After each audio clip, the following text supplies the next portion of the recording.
Yeah, it's a resumption of the genocide that we have been witnessing for the past year and a half now.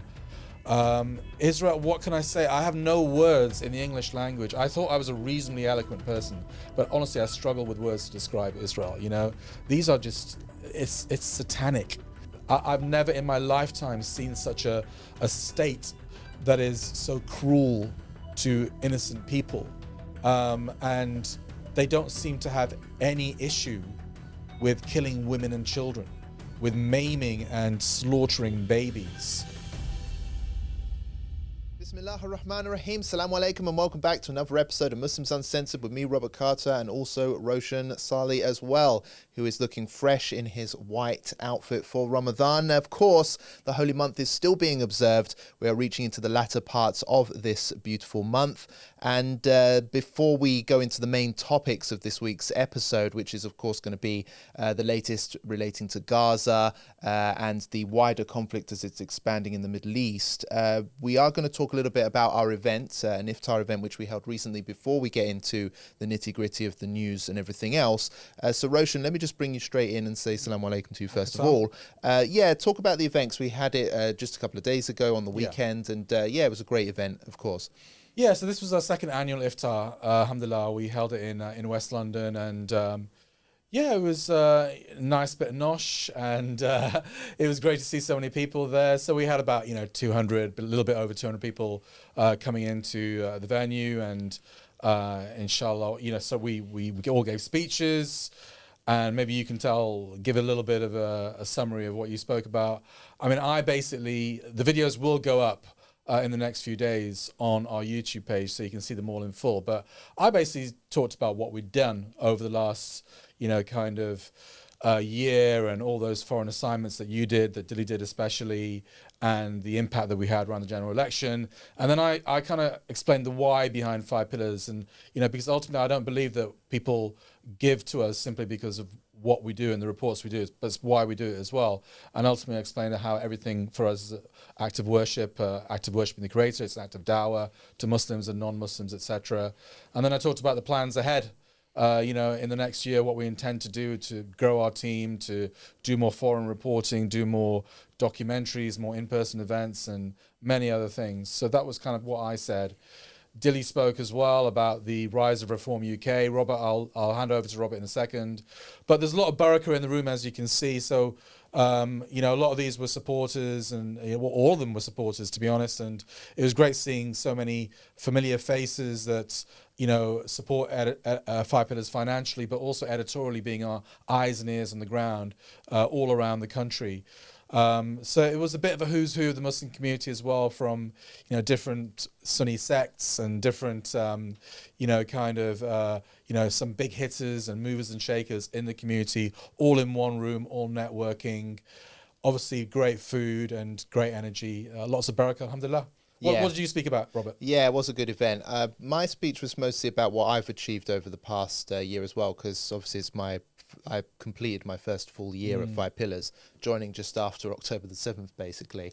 You made a big point of that, didn't you? Yeah. Everyone thought you were egging for pitching for a pay rise. Oh, I've been here for a year now, Roshan.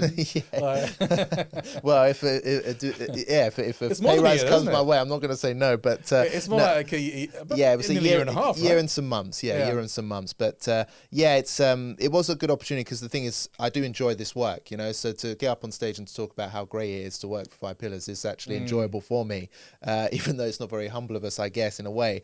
But it's that thing, to be in a room full of people who again are supporters of the brand and everything like that. You look at Twitter and stuff, and we're constantly taking on the enemies of Islam and the trolls that go around. You used that phrase quite a lot, didn't you? The enemies of Islam in your speech. Yeah. Well, to be honest, we're in an age now where I just feel like we just can't get away from that. We face a lot of enemies, and they are literally enemies. I mean, just look at what they're doing in Gaza and everything else, the Islamophobia industry that's mobilizing. I used to be, when I was younger, one of these guys that was like, I just didn't believe when Muslims used to warn me about, there's a global war against Islam happening, or some kind of modern day crusade. I used to be like, I'm sure it's just about the oil and geopolitics. It's not that bad, right? But now I'm getting more and more into it and seeing how the region is being changed by force. War as well. It's an ideological war, and it's like that. Even if you just look at who they're targeting now. They're not just targeting your auntie for wearing a hijab or immigrants. They're actually targeting the religion now and saying that this is a barbaric, evil religion that preaches war and takeover of the West and all that stuff, and it's incompatible.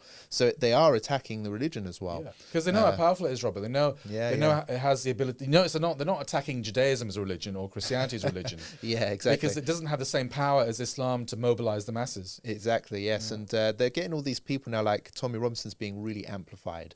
I mean, you and me know from the past, like Tommy Robinson was just a street thug, a loser who couldn't, like, he didn't even speak properly, do you know what I mean? And he would bring out these books about Islam as if he's some kind of expert, doesn't know a single word of Arabic. We used to laugh at that guy. Now he's being, like, defended by Elon Musk, and he's got a huge team behind him. Huge team behind him, and he's being portrayed by some as some kind of hero of free speech in taking on this evil foreign religion. Do you know what I mean? So we are in unprecedented times, and we have to step up for it and just be real and frank.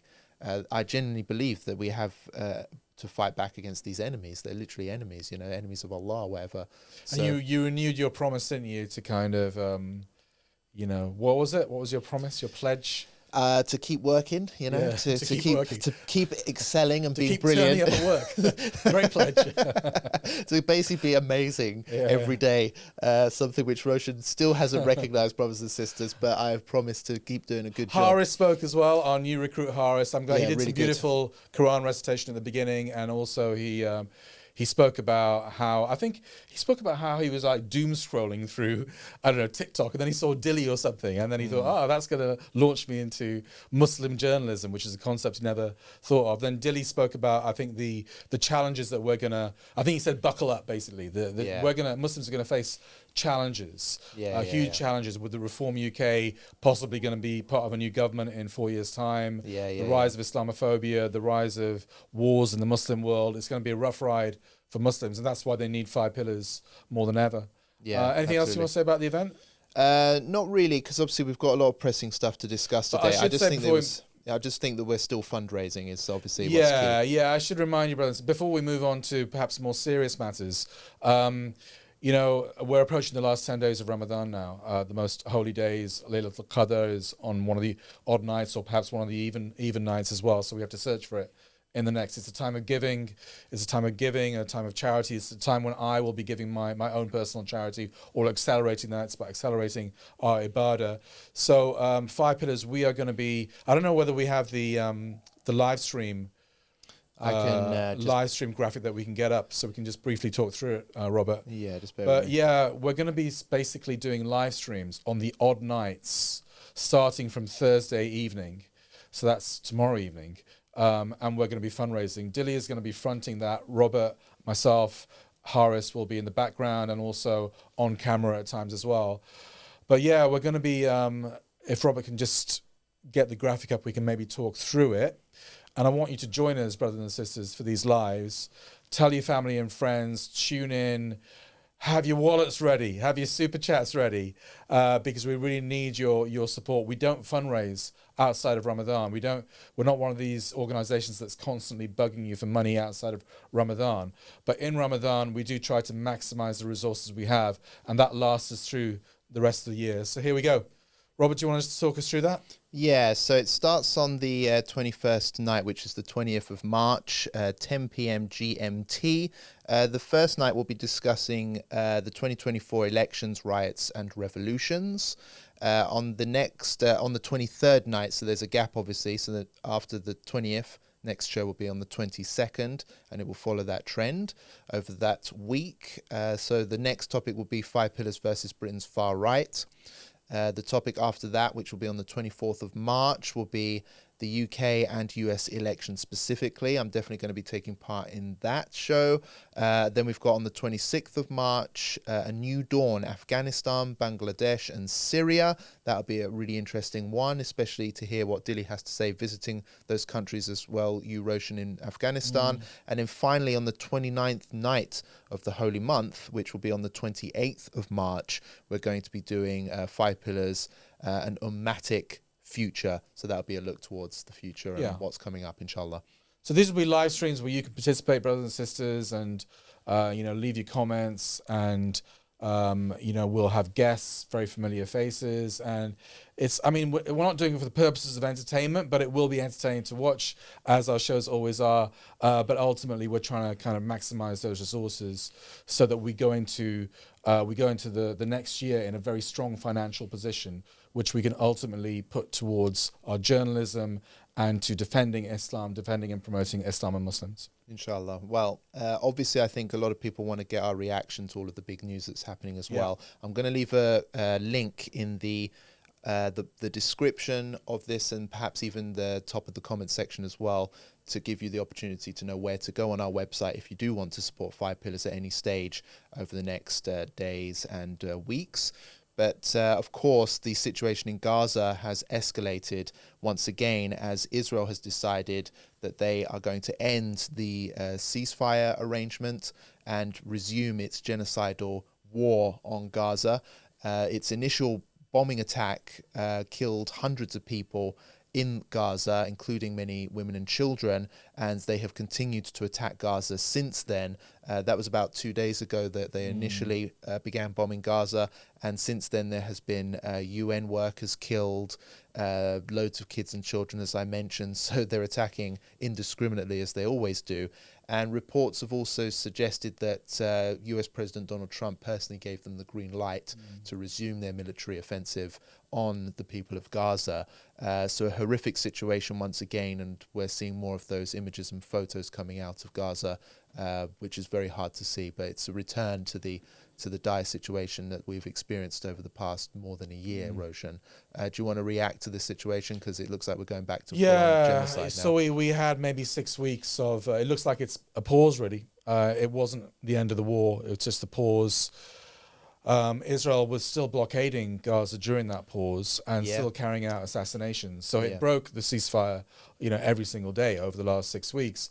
But it has finally kind of, and it has broken it in a major way now, obviously kind of killing over 400 people, majority women and children, basically indiscriminately bombing the Gaza Strip with impunity, as they always seem to get away with it.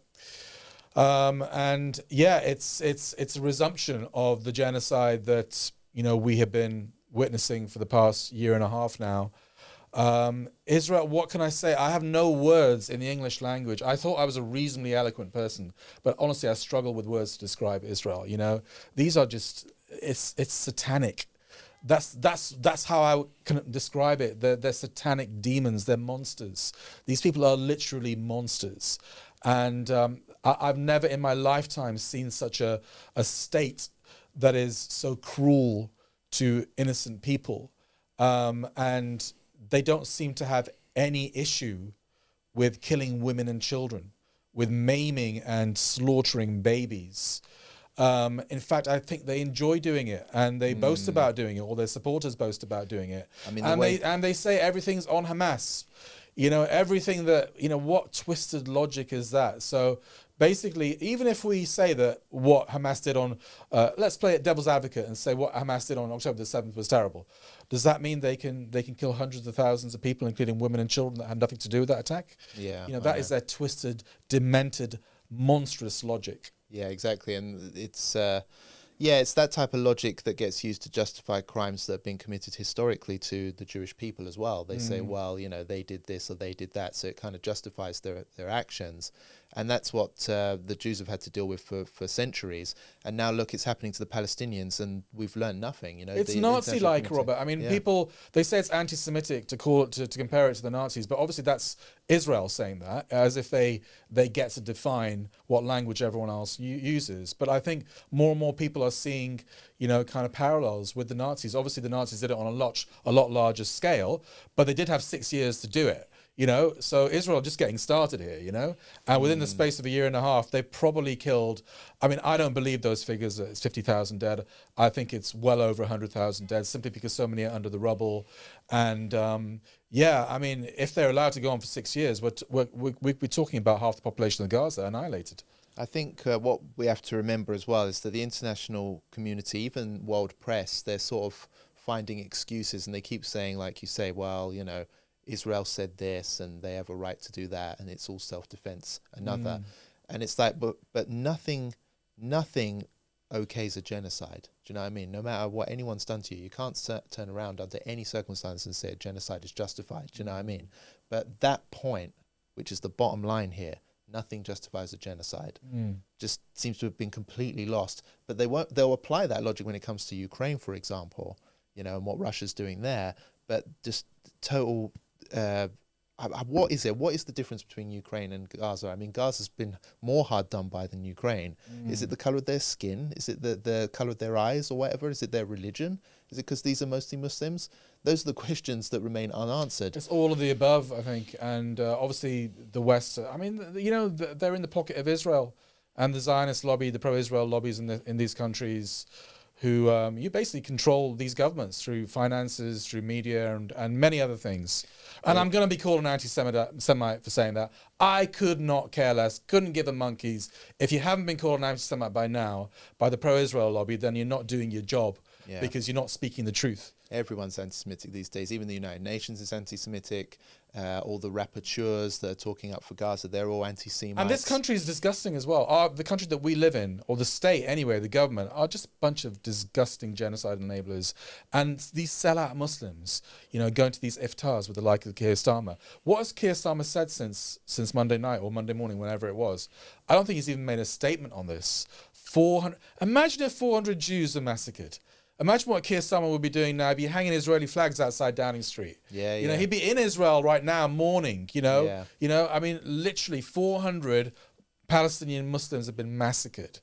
And there's not one statement from Downing Street about it. It's ridiculous. We are going to talk about those. Our lives are cheap, Robert. Our lives are cheap. Unfortunately. And we're going to talk about those dodgy iftars shortly. But before we do, I want to react to something, because one thing that seems to be happening as well as the genocide continues, Israel, of course, is taking a massive PR hit here, because for the first time, a whole new generation has been exposed to what they really are, which is a bunch of genocidal lunatics and killers.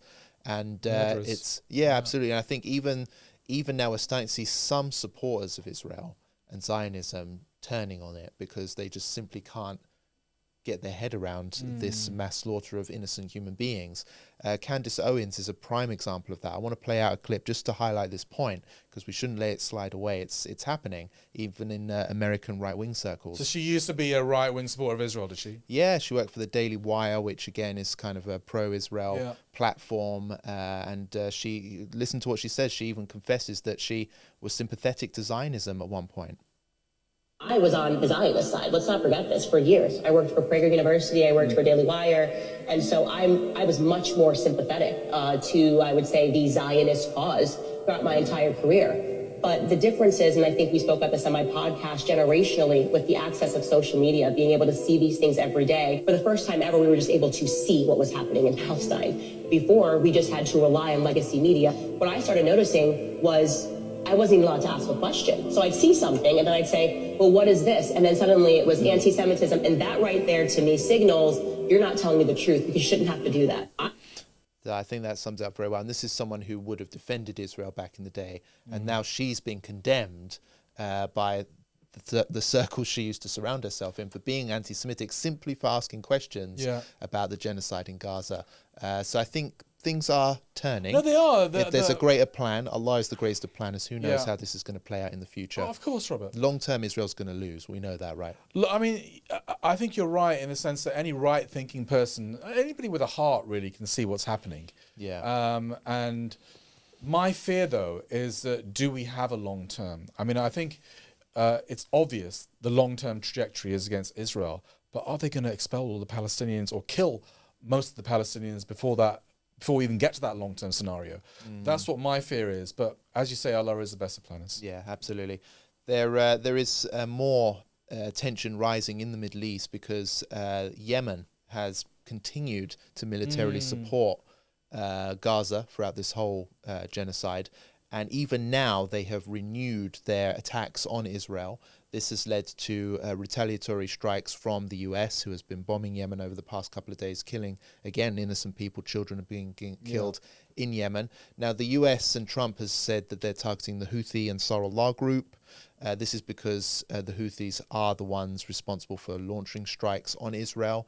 And this comes off the back of the Houthis saying, if you don't let aid into Gaza, we'll go back to fighting you, which is exactly what they did just under a week ago. So the situation is expanding. It now looks like the US is going to start an endless war with Yemen. And this is a country, as we know, Roshan, has already been bombed, already destroyed, and still that didn't achieve any of its military objectives in Yemen. You know, bombing Yemen for nearly 10 years, the Saudi-led coalition, with the help of the West, didn't achieve anything. Now the US has decided, you know what would be a good idea? Let's go in and bomb them again and try and get the same objectives out of them. Yeah, exactly. Nothing left to bomb. So I think, what do you make of that, Roshan? Yeah, I think, I mean, the Houthis have displayed a steadfastness during this genocide that we've only ever actually seen from the Palestinians themselves. I always compare them to Hezbollah basically giving up. I know I get brickbats for that, and people will accuse me of being sectarian, but it's just facts, right? So Hezbollah were defeated, and yeah, they fought and they sacrificed, but they gave up while the genocide is still going on. Where the Houthis have said, look, you know, we're not going to give up, despite the fact that they're facing insurmountable odds. And, you know, just like the Palestinians are facing an enemy which is much more powerful than them in every single sense, and so are the Houthis, but they're refusing to give up, whereas Hezbollah did give up. Now, you can say that's because they were more infiltrated and because they're in a context where there's loads of traitors in Lebanon. You know, Lebanon doesn't have their back, basically. But yeah, I always make that contrast, and I think a lot of pro-Palestinians have a lot of admiration for the Houthis because, you know, despite everything, despite the fact that they very well may get destroyed by the US, they're continuing to fight in support of Gaza. But I also think that Donald Trump has made it clear that he blames Iran for anything the Houthis do. So I think an attack on Iran could be imminent.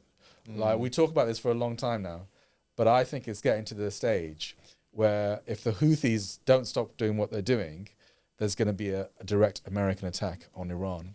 There could be. I mean, Trump famously attacked and killed Iran's top commander for the IRGC, Qasem Soleimani, and that obviously led to it was a massive escalation. It almost led to a full-on direct war between Iran and the US. So Trump's willing to go that far, it seems, quite possibly again. What will he do? Attack Iran directly, or I think he will. attack one of their proxies? I think he has calculated now that Iran is a paper tiger. Based on what Israel has done to Iran without Iran responding, or Iran's responding in a very limited way, So I think the calculus has changed now. Both Israel and the United States are emboldened, and Trump is a guy that is more likely to go for it. So I do expect an American-Israeli attack on Iran, perhaps the nuclear facilities. They've got to be careful though, because I know obviously Iran, I think, has not come off so well from the whole genocide. I think, as you mentioned, they've taken major hits in Lebanon. They've now lost Syria. I think Iran has been criticized by many for taking some direct hits, as you say, and responding back in a very limited way. But I still think that to direct war with Iran, there's still a lot more that would come from that. You know, Iran, if Iran gets desperate, Iran would hit back probably hard then. If Iran feels that they've got nothing to lose, then all gloves will be off, and then American soldiers, in bases all around the Middle East will be in danger, et cetera, et cetera. I think as long as Iran feels that it can preserve its regime at home, then any retaliatory strike will be limited. But if they feel as though they're going down, then yeah, all gloves are off. I mean, if the US is struggling to deal with a country like Yemen, for example, with all of the limitations they have, and people are writing, as we saw in The Spectator there, that experts are predicting that the US just can't win in Yemen. It's just pointless to even really go there and to start a fight, because they'll just turn into another Afghanistan. You'll just fight and cost you millions and lose US lives. And in the end, the Houthis will just come back and be all right anyway. It just makes you think, if the Houthis were able to cause that many problems internationally for America and Israel, Iran could do the same, because they've got that Persian Arabian Gulf region, which they can start causing problems in. Yes, and that's true. World oil relies that's very heavily true, on that but region, I think we've heard enough of the Iranian rhetoric now. Because that's what they will tell you. But are they going to do it? Because they talked a massive game against Israel. And they did fight, unlike Sunni Arab regimes. and I say that as a Sunni Muslim myself, they did fight, but they fought in a very limited, calculated way. I think that is clear to see now. So what I'm trying to say is that that limited, calculated response has emboldened Israel and America. You know, sometimes the crazy response is better because it makes you think, oh my God, these guys are so unpredictable. You see, that's why Trump scares people. Yeah. Because people literally don't know what this guy is going to do, whether he's going to hold back or he's going to go crazy or what's he, literally it's so unpredictable. Whereas I think everyone has figured out Iran's game now. Big on bluster, big on talk, but very restrained in action. That's a good point, because obviously Iran gets portrayed as these crazy mullahs or whatever, people with beards who shout and scream and, you never know what's going to happen. But actually, no, they're very calculated. And we know, like you say, the way they play chess. Yeah. We've got their methods down. Well, so maybe we need some of that crazy Iran has said stuff. Consistently, and they boast about it, we're playing chess while everyone else is playing checkers. I think Iran is playing tiddlywinks at the moment, let alone checkers. So maybe it's about time they start playing chess. Yeah. How I'm going to get called sectarian, you anti-Shia. Damn nutter, you, Roshan. You just hate the Shia, don't you? Yeah, what is your problem? But we're going to see how this develops. Obviously, I think we're all very, very concerned. I mean, I have family in Yemen. I'm obviously watching that very closely. But one thing I will say about the Yemenis is they are something a little bit special. These people love Islam. It's like Afghanistan. These people love Islam. They're prepared for, they believe in the concept of jihad without all the filtering and all that type of stuff. If the West wants some kind of crusade and they go to Yemen, then they will be in a never-ending war forever. All the Yemenis from the age of 12 literally pick up a gun and are willing to fight. I'm not condoning any of this, by the way. I'm just saying that's how it is. It's a fact. Yemenis are ready to fight. They're brought up, they're manly men, they're traditional, they're old school. Everyone carries a gun in Yemen. You want to go there for a fight, okay, they'll happily give it to you. There's chants every Friday. They have this big thing where they go to the big mosque in Sana'a and they all sit outside and have Jummah together. And they also use it as a political rally for Palestine. Every single Friday they gather and they get tens of thousands, hundreds of thousands of people there every single week. Bigger than the London rally, do you know what I mean, for Palestine. And they always chant the same thing. And I'm paraphrasing here, but it's basically like, we love war, we're ready for war, start the war already, we're ready to go. Do you know what I mean? Now, Trump seriously thinks he can negotiate or, threaten that type of person. Do you know what I mean? Someone who loves war. It's not going to work. So I just don't think he realizes who he's dealing with here. It's another I don't think America's going to put boots on the ground in Yemen, but I think they will keep bombing from the sky. It's the easy thing to do, isn't it? Yemen could put boots on the ground on ships in the Red Sea. They're already causing hundreds of millions of dollars worth of losses. They're really annoying, the Americans. Yeah, they're really annoying. And Yemenis, that's a good way to put it. They will annoy you. Badly, they'll annoy you forever. They're like the little the bees that buzz in your home that you cannot swat them. They'll just keep coming and bothering you. So America, get ready. All these Americans that want to fight these endless wars for Israel to continue its genocide. But the only get ready. It's going to cost you big time. The only thing that I'm unsure about, maybe you can answer this question because you obviously have ties to Yemen that I don't have. What I said about Iran being hit. Because I think what Trump will do is hit Iran unless the Houthis stop doing what they're doing. So do the Iranians have the sway over the Houthis to make them stop? Or are they independent of Iran and they won't take Iranian orders? I must admit... Because I think Iran will tell them to stop, basically. Yeah, I think from my experience... Yemen is not as close to Iran as, say, the Hezbollah is. Yeah. I personally feel, because even Lebanese, they dispute that. They say, no, Hezbollah is autonomous and doesn't receive diktats. Yeah. I don't believe that. I think that they're literally so ideologically very close that they literally receive diktats from Tehran. I don't think the Houthis necessarily do, because you have to remember that even religiously, they're different. Yeah. They don't follow all the same stuff that the Twelvers do.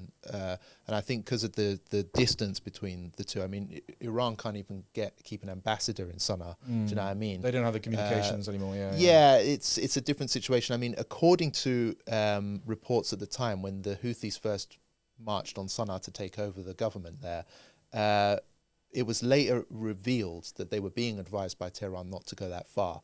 And this is something that even America clarified at the time. They said that they were speaking to the Iranians indirectly, and the Iranians were actually telling the Houthis, like, take it easy, don't go all the way in and take over fully. And the Houthis just went, no, it's happening. Do you know what I mean? We're doing it. So I wouldn't want to give Iran that much level of control over Yemen. But who knows? I mean, at the end of the day, in a desperate situation, they are allies. They are allies. Definite allies. But I tend to agree with you. I think that Hamas and the Houthis, if we're looking at the resistance axis in its totality, I think the Hamas and the Houthis, obviously, while they're allied to Iran and they're probably receiving some money and logistics from Iran, they are not literally, kind of bosom buddies.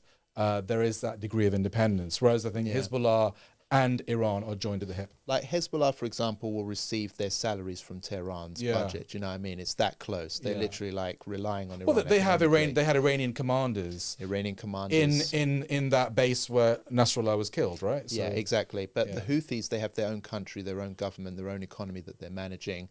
So there is a difference. There is a difference. I think it's a bit lazy to say, no, it's all the same. They're all an Iranian proxy and that's it. The Houthis are a little bit unique. Okay. But yeah, I think obviously we'll have to wait and see how it plays out. And I think it's telling how Lebanon has ended its role in militarily supporting Gaza, but the Yemen hasn't, So that's another sign of independence, perhaps. Let's talk about the something you mentioned earlier on, the Downing Street Iftar events that have happened. So bringing us back over here to the UK, this happened some days ago now. There was a Downing Street Iftar event, and obviously the government in power now is the Labour Party, a party which has stood strongly in support of Israel during its genocide. And of course, it's deeply upset everyone that's been involved. But we have one particular Muslim figure here who goes by the name of Adam Kelwick, who was pictured at the Iftar event and condemned for his appearance there, but he actually has released a statement on social media basically defending his decision to rub shoulders with Keir Starmer and others at this Iftar event. It's quite a lengthy statement, but basically he tries to explain it as saying, he did mention the Gaza issue. He felt as if, basically it's that argument of, getting to the people in power to lobby getting into their ear. Getting into their ear, and that he said, he is upset about the situation in Gaza, but ultimately he felt like this was the right decision to do. This hasn't stopped him getting absolutely grilled in the comments section. So just below, murdered, so just below. So this is figuratively murdered. This is this in is case there's any misunderstanding here. So this is one of the offending photos of Adam looking very cozy next to Keir Starmer, really enjoying himself there at Downing Street. Some of the comments. So, you are shameless. How cheaply you sold your soul to Allahu Akbar. You have no shame associating yourself with Zionist genocidal people like that. I'm watering it down quite considerably as well. And then other people are really, it's all hate. There's no real supporting comments. Did you ask him how to stop arming Israel and stop sharing intelligence? No shame. So yeah, he's getting grilled for it, Roshan. And I think, we're not happy about seeing these images here at Five Pillars either. Yeah, so Adam Kelwick has always been someone who I think believes in engagement with the authorities. Come what may, I think, no matter how controversial it is. And he's been consistently down that path. I think he's an imam in Liverpool, or I've seen him occasionally on Islam Channel or other fundraisers as well. So he's got quite a profile. I think he's a convert. He speaks very good Arabic, and he's a I think he's done his Islamic studies, etc. So I'm not questioning his credentials, but I am questioning his judgment. I just think that, as you can see from all on his own social media, he's getting absolutely slaughtered by people, telling him that this is a terrible decision. And these are not just comments from Twitter. If you go to his Facebook, anything else, it's all the same. And he hasn't responded to them yet, has he? And no, but I just think that. It's kind of breaking. Do you remember the miners' strike? You don't remember, you're too young. But there was a miners' strike in the 1980s where there was like picket lines. He's crossed the picket line. There's a Muslim picket line here that's been drawn. When we do not engage with genocide enablers and those who are complicit in the suffering of our brothers and sisters. That's kind of a unofficial position the Muslim community has adopted, and Adam Kelwick has crossed the picket line. So I remember in the 80s miners' strike, when you cross the picket line, you were called a scab. Scab. So it just reminds me of that, really. Yeah, and I think one particular sentence that really rubbed people up the wrong way was, you know, we know already there are some imams or whatever that just want to do this. It doesn't matter if the they'll UK, find any justification. even if they start building Muslim concentration camps, there'll still be some imam that'll show up and go to the state iftar or whatever. Do you know what I mean? I mean, it's happened throughout history. You've had those types, but it was when he tweeted, he said that it was very pleasing when the Prime Minister actually mentioned Gaza and the situation there himself before my speech and recognised the suffering that people had been through and how the image of seeing families marching through the rubble had haunted him. So it's almost like he's trying to, he's trying to bring the Prime Minister back in, you know, feel sorry for him. Yeah. Poor old Prime Minister. He also said, Keir Starmer, he served us food. I'd expect that food back in his face. Yeah, do you know what I mean? Yeah, exactly. Would have choked on it. Do you know what I mean? Out of the anger that I feel for it, it's quite. I couldn't be in the same room. It's really head-boggling. I honestly could not be in the same room as Keir Starmer without swearing at him. You know, or questioning. I mean, I'm not the kind of person that's going to lay my hands on someone. Yeah. But I would, if I was in the same room as Keir Starmer, I would verbally abuse him with the most disgusting language, and quite frankly, language that a Muslim shouldn't, you know, words that shouldn't come out of the mouth. I couldn't help myself. This guy and his Muslim mates, his talented young Muslim mates, are quite happy to break bread with an enabler of genocide. A guy that hasn't said anything about the slaughter of Palestinians yet again over the last 2 days. So it doesn't look like Aben Kalmik's little kind of word in Keir Starmer's ear had much effect, does it? No, not at all. And the thing is, it's gone past that stage now. I mean, as Muslims, we've got to fear Allah, ultimately. That's the bottom line here. Now, the enemies of Islam should fear as well, right? Whether they know it or not. But as Muslims, we should also fear Allah. I mean, I would be so scared of what's going to happen to me if I was to say, betray the Palestinians, betray our brothers and sisters, because at the end of the day, the Palestinians have made clear. There's a tweet as well, which I saw on social media, of a Palestinian who basically said, we're not going to forget the Muslims who abandoned us. Yeah. We're going to complain to Allah about those people as well. It's not just the Israelis that we're going to complain about to Allah. The Palestinians are going to go straight into the next life and say, those Muslims who abandoned us, Ya Allah, deal with them, please, because they literally are, I don't want to use bad words because it's Ramadan, but they're completely complicit in the horrific situation that we're going through, you know? And I mean, him sitting there smiling outside Np.10 Downing Street, yes, like you said, I'd want to... that video that you're alluding to, the Palestinian man, this is widespread upon Palestine. They're not just blaming the Israelis or the Arab regimes, but they're also blaming ordinary Muslims, unfortunately, like you and me, you know, that have not come to the aid of the Palestinians. I feel complicit. I do. I feel like I haven't done enough.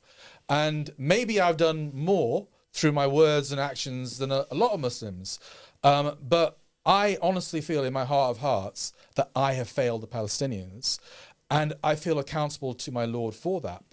But just imagine going to 10 Downing Street and sitting with the guy that had and enjoying yourself, and sitting with the guy who had the power to restrain Israel in some way, but chose not to use that power. Yeah, I'd be, if for any reason I had to go to 10 Downing Street, for any reason, even if it was for work or whatever, I'd be really embarrassed and ashamed. I'd be hiding my face as I walk in and wouldn't be sharing selfies outside the door and whatever. I'd be embarrassed. How can he face his community? I'd be embarrassed to go. How can he face his congregation, wherever his congregation is? I don't know. I don't know. But that's obviously a story which, you know, it's there. And please do tell us what you think in the comment section below. Try to keep it clean. I know, obviously, it raises the blood of a lot of us that see these types of images. But let's react to this and try and remember that it is Ramadan.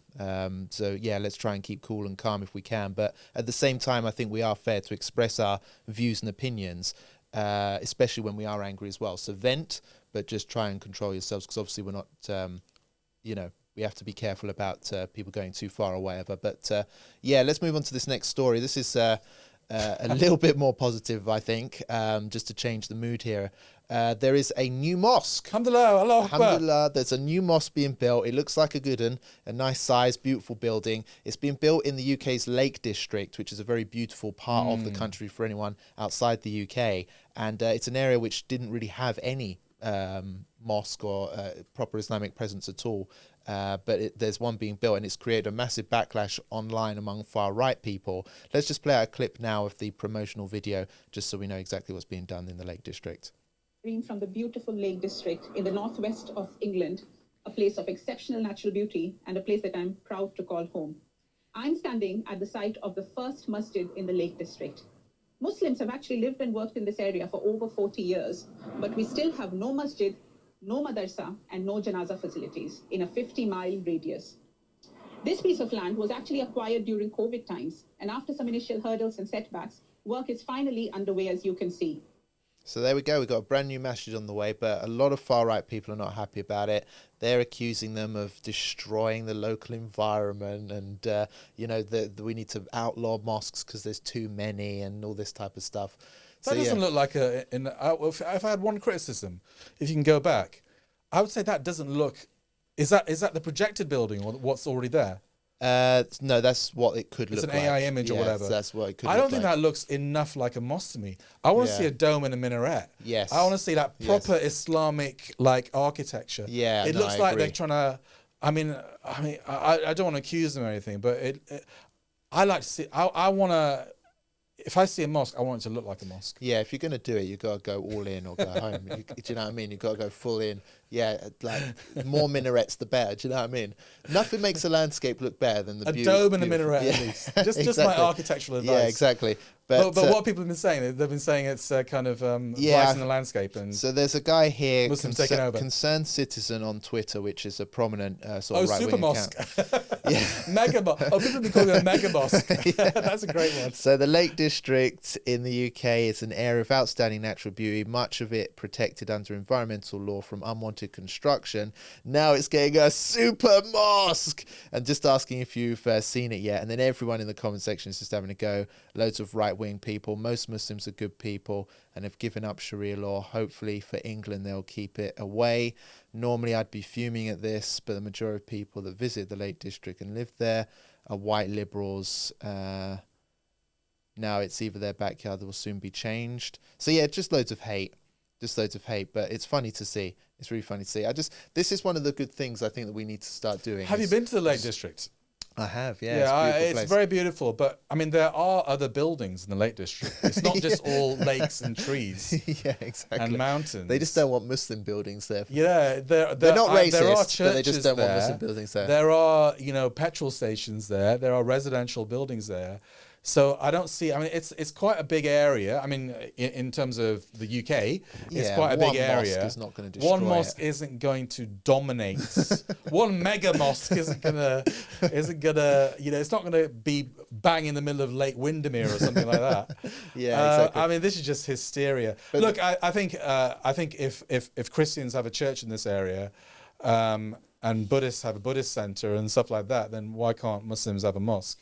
Yeah, exactly. One little mosque. What can I say? We need more public displays of Islam in this country. That's what we really need. Because the problem is there's too much Islamophobia. It's on the rise. We've seen that. All the statistics are pointing to that. And we now even have political parties which are hostile to Islam gaining votes and whatnot.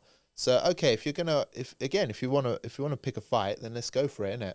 You have your ways of attacking Islam. What do you say to people, keep Robert? Promoting, pushing it, and doing dawah and getting more people to embrace Islam. You know, a big criticism of us is that we're pushing Islam too hard in this society and we're going to antagonize the majority community and they're going to crack down hard on us.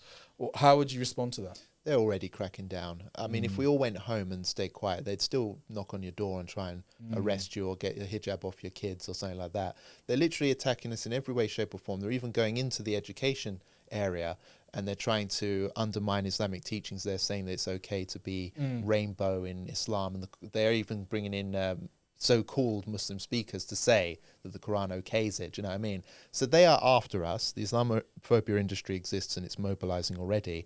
The choice we have is, should we roll over, play dead and hope that they'll, take it easy on us?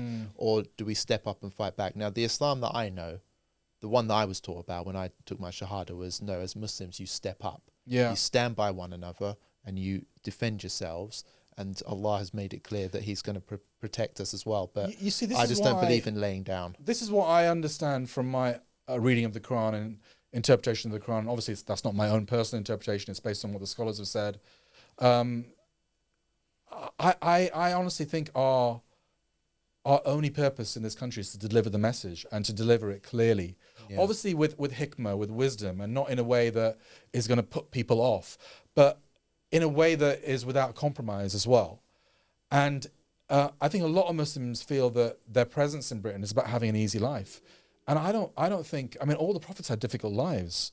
All our role models, they had difficult lives. And I honestly don't believe our presence in this country is about having an easy life, having economic welfare and material well-being. It's about delivering the message. And if we're not delivering the message clearly, then there's no point us being here. And of course, if we do deliver the message clearly, there is going to be a backlash. There was against Rasulullah in Makkah, you know, and that is the example that we're supposed to be following. And if we're not following that example, then what's the point of us even being here, quite frankly? Yeah, exactly. No, you're absolutely right in that. And I just think that we've got to be, we've really got to be proud of what we've got. I think some Muslims have been convinced into thinking that you should be shy about these beliefs and you should keep it private, and you know there's something wrong with you for practicing Islam in this country.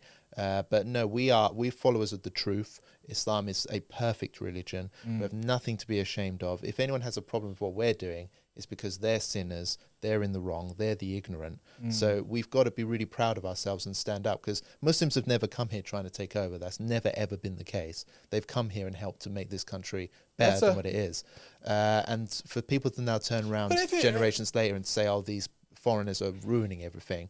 If this country's ruined, it's because of the native inhabitants ruined it. Islam's coming here and growing because it's a thriving community that's keeping this country going. Do you know what I mean? They're just hating because they ain't us. It's as simple as that. And we've got to defend ourselves, defend our honour, defend our women. That's what our job is to do as well. Alhamdulillah, let's move on. Yeah, alhamdulillah. I think I finished it well there. We've got final speech, story. Robert. Yeah, thank you very much. Well, it is my show after all, but we've got one more story here which I think we'll touch on. Again, the far right are really upset about this. There's a guy in charge of Ofsted now. He's been named as interim chair while they find a new person for the position. His name is Mufti Hamid Patel. And basically he has been condemned for being a Muslim. There's no other thing about it, a Muslim in that position. So Ofsted is the education watchdog, which is basically in charge of monitoring and regulating schools and education infrastructure in this country. And now that we've got a mufti in the position, head of Ofsted, it's caused some kind of massive outrage. GB News is up in arms. GB News and all the other hicks, the country down with hicks. this sort of thing. Yeah, exactly. They're really upset about it, and he's been accused of all sorts of things online. Being a Hamas supporter or something. Something like that. Or basically, he's got some kind of Islamist agenda to take over Britain, basically, this poor guy. Based on his clothes and his beard. Yeah, it's got nothing to do with the fact that he's a very educated, high performer in his role who has a long career of outstanding work in his line of work. No, because he's got a beard and he's some kind of Muslim. Look, it's like he's got to have some kind of insidious Mufti agenda Hamid here. Patel, so he's not our favourite guy. I think that's fair enough to say. We've done a few stories on him and his Star Academies over the years. And he's a very establishment type of Muslim. Despite the way that he dresses and his big beard, mashallah, he's as friendly as you're going to get to the government. He's an establishment figure through and through. And for us, he takes many problematic positions. Like his schools, they push the British Army in a big way. I think there has been some collaboration with Zionist organizations in the past and organizations that we would feel uncomfortable as Muslims going anywhere near. And just he's a God save the king type of Muslim, which we're not like that. So he's not our favorite person. However, what he has done is he's taken schools in Muslim majority areas, in deprived areas, and he's delivered outstanding educational results. So I think from a secular perspective, as a school leader, he's very good, and his achievements. Even Catherine Babel Singh or whatever, I can't remember her name. The woman in Wembley, the right wing figure in Wembley, she's praising him as well. So, this is kind of a nuanced story from one point of view. I find the attacks against him ridiculous, and they're all based on the fact that he's got a big beard and he's wearing Muslim clothes. On the other hand, he's not my favorite guy at all. And I think as Muslims, we should know who he is and what kind of agenda he's pushing through those schools. And it's agenda that I would feel very uncomfortable with. Yeah, but it's just the way that the story's been spun now, because obviously the right and the right-wing media in this country, they're so hot on their obsession with anti-Muslim or Muslim stories in general, that although this guy is literally, as you described him, basically someone who's a Muslim. very British-friendly, establishment-friendly guy, who's got nothing bad that you could say about him from an establishment position, from a British establishment position, they're still having a pop at the guy simply because he's a Muslim. There's nothing else. That's racism, by the way. Yeah. If you look at someone, just judge them on the color of their skin, the clothes they wear, that is racism. Yeah. You know. So on that basis, I mean, obviously we have to show solidarity on that, because they're literally just attacking people for being Muslim now. It's like that Zia Yusuf last week. I mean, like I find it a little bit funny as well. I'm sorry, maybe I'm not taking this story as seriously as you are. Clearly I'm not. Because, you know, I think it's a wake-up call for some of these guys, because they can see that the abuse they're getting, despite all the efforts they're making to be part of the establishment. Yeah, true. Zia Yusuf, the funder of Reform UK, is getting so much Islamophobic abuse now that he doesn't deserve, you know. But I still find it a little bit amusing because he's funding an Islamophobic party. And yeah, of course, I don't like to see a fellow Muslim berated for unjust reasons. But at the same time, you know, if you're going to sing God Can't Save the King, you know, do you have it coming to you a little bit? No, you probably don't. But you can see what I'm trying to say here in a roundabout way. Yeah. It's a little bit, some of it is a little bit deserved, maybe. I think, it's a valid point, obviously. You know, that's the thing. We always get criticised for being troublesome and, you know, like going against the grain and how we make life worse for people because of our attitude. But it's like I just said a minute ago, it's like we get it anyway, even if we were just going to go along with the stream. Exactly. That's the point I'm trying to make. I did it in a very clumsy way. But what I'm trying to say is that no matter how much you try to integrate and assimilate, they're still going to hate you because you're a Muslim. Yeah, absolutely. That's what Malcolm X warned against as well. You know, we've got to empower and build up our own community and not rely on just doing whatever the establishment wants us to do, because they'll never be satisfied. Do you know what I mean? They'll never be happy with you. Well, we're approaching the end of the show now, Roshan. Is there anything else you wanted to touch on? I know Hungary has banned LGBTQ pride. I think Sadiq Khan might take some ideas from Hungary. Do you think he'll ban LGBT pride? No, he'll be there quickly defending the rainbow, I think. That's his bread and butter issue, isn't it? He'll be in Hungary, like chaining himself to like railings and saying, waving a rainbow flag. This is a hill he's prepared to fight on. Yes. Do you know what I mean? He's very much prepared to. Well, I guess we should end the show there then. Nothing else? No other stories? Just to remind... Did you see, but I don't think we got an image of this, but did you see Conor McGregor in the White House? Oh, yeah. We should have got that, shouldn't we? Yeah, we should have covered that as a story. What did you make of it? Well, I just think he's like the Irish Tommy Robinson, isn't he? Yeah. But obviously like multi-millionaire Tommy Robinson. I think he's an embarrassment, but obviously it just shows how these right-wing figures. I mean, first of all, wasn't he been found, is he a convicted rapist, or he's been liable for rape? Let's get that right. Yeah, so we get he's been accused of rape in Ireland, and he's been found liable for it or something like that. So what anyone is doing, giving him a platform, is crazy. Yeah, rape crisis. Dublin Rape Crisis Centre actually made a complaint about his visit to the White House. Yeah, so there we go. Charity. Let's read that for the purposes of not getting sued. Charity complaint over McGregor's White House visit. An Irish rape crisis charity has complained to the US administration about the visit of McGregor to the White House on Patrick's Day. In a letter to the US Embassy in Ireland, the Dublin Rape Crisis Centre said McGregor's meeting with the US President is effectively normalising sexual violence and trivialises its impact on survivors. Last year, an Irish woman who accused the former martial arts MMA fighter of raping her in a Dublin hotel won a civil court action against him. Yeah, so that's the crux of it. I mean, look, this guy is an Islamophobe. As we saw with his interactions with Khabib during their fight, where he got absolutely smashed. Yeah, smashed up the badly. guy is a proper ignorant Islamophobia. He's pawn life. And quite frankly, I've been to Ireland many times.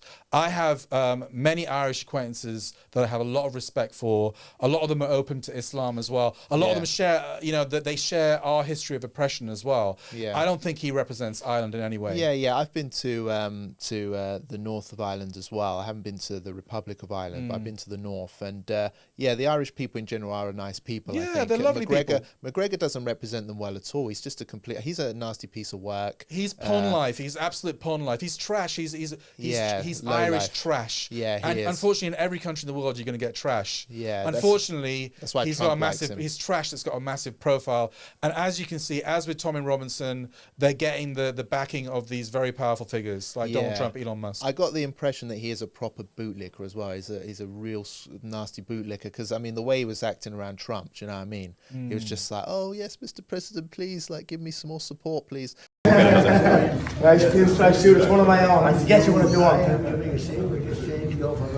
Congratulations, sir. I tell you what, your work ethic is inspiring. Your work rate is inspiring. So yeah, they're just platforming him because he's a total bootlicker and he's saying what they want someone to say in Ireland, which is a country which, of course, as we know, is politically at odds with the United States right now because of the principled and honourable stance the country has taken in supporting the Palestinian cause. I wonder what he thinks about Israel, but I bet he's an Israel supporter. I bet he is. I mean, what he's doing now is, like you said, it's the Tommy Robinson stuff. So anti-immigrant, criticising Muslim immigration, sharing fake news about it, and just snuggling up with all these people. There's not many Muslims in Ireland. He's just bitter. He got battered badly by a Muslim and humiliated.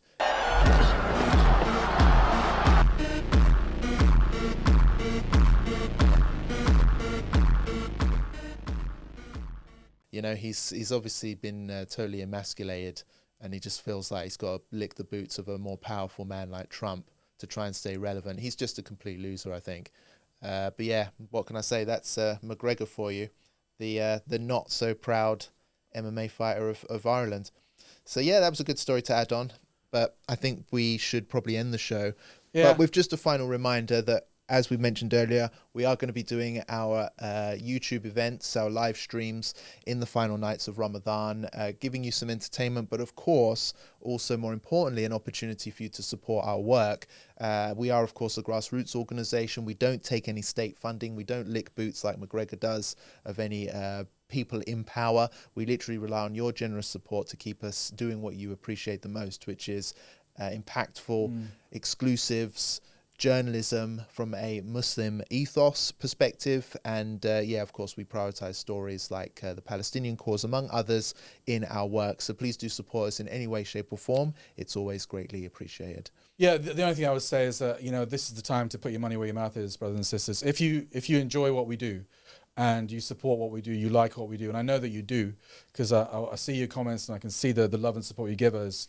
Now is the time to put your hands in your pockets and support us, and to tell your family and friends to support us. Get those broadcast lists out, and just spam your family and friends and contacts, all your contacts, even the ones you don't think are going to give to us. Just send them a message, big us up, and ultimately, as I said in my speech a few days ago, 5 Pillars is a shield for the Ummah, but also a weapon for the Ummah.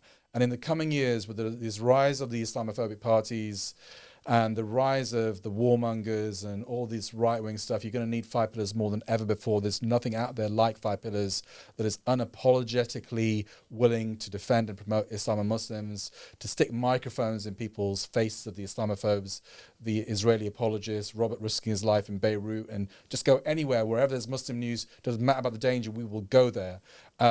You're not going to do that because you're busy with your own lives. We understand that. Support us with your hard-earned cash, and we'll do it, inshallah. Yeah, inshallah. Well, there you go. Please like, share, and subscribe. It also helps the channel immensely. And until next time, it's Assalamu alaikum and ma salama for now.